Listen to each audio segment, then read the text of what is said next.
ഇതാണ് ഞങ്ങളുടെ പാൽമുളക് എന്ന് പറയും, വെള്ളക്കാന്താരി എന്നും പറയും. ഇതിന് എരിവില്ല, ഈ മുളകിന് എരിവുണ്ടാവില്ല. കണ്ടില്ലേ, ഞങ്ങളെ പറമ്പിലുള്ളതായത് വെള്ളക്കാന്താരി.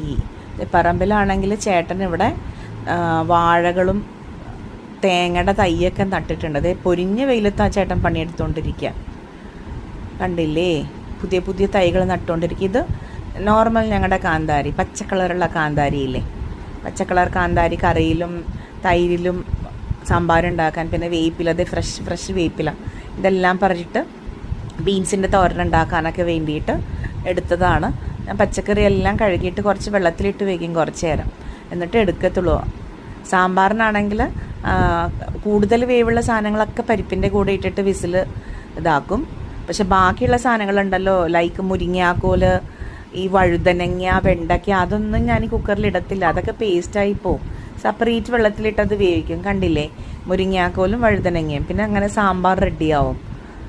പിന്നെ ദേ ഇന്ന് മോനെ ബ്രില്യനിലോട്ട് കൊണ്ടുപോയി വിട്ടു. അത് കഴിഞ്ഞ് കടയിൽ വന്നപ്പോൾ ദേ ചേട്ടൻ പറയാം, സുന്ദരിപ്പഴം വന്നിട്ടുണ്ട്. കണ്ടില്ലേ, സുന്ദരിപ്പഴം കണ്ടിട്ടുണ്ടോ? ഇവിടെ കിട്ടുന്ന ഒരു ടൈപ്പ് പഴമാണ്. അത് ഷുഗറിനൊക്കെ വളരെ നല്ലതാണ്. സുന്ദരിപ്പഴം 1 കിലോ 30 രൂപയേ ഉള്ളൂ. അത് മേടിച്ചു ഞാൻ. അത് കഴിഞ്ഞ് വരുന്ന വഴിക്കാണെങ്കിൽ ഇതേ ഡ്രാഗൺ ഫ്രൂട്ട് കണ്ടു.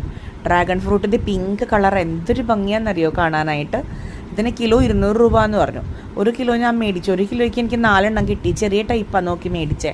കാരണം ചീത്തയായി കഴിഞ്ഞാൽ ഒരെണ്ണം മുഴുവൻ കളയാൻ ബുദ്ധിമുട്ടാവുമല്ലോ. പക്ഷെ എല്ലാം നല്ല അടിപൊളിയായിരുന്നു കേട്ടോ, നല്ല ടേസ്റ്റായിരുന്നു.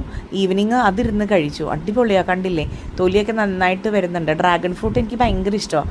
ഷേക്ക് അടിക്കാനും നല്ലതാണ് കേട്ടോ, പാലും പഞ്ചസാര ഇട്ടിട്ട് ഷേക്ക് അടിക്കാനും അടിപൊളി ടേസ്റ്റാണ്. പക്ഷെ എനിക്ക് വെറുതെ കഴിക്കാനാണ് ഇഷ്ടം കേട്ടോ. എന്നിട്ട് കൈയും നാക്കും ഒക്കെ നല്ല പിങ്കിഷ് കളറായിരിക്കും. അടിപൊളിയല്ലേ? അപ്പോൾ അങ്ങനെ ഇന്നത്തെ ദിവസം കഴിഞ്ഞു.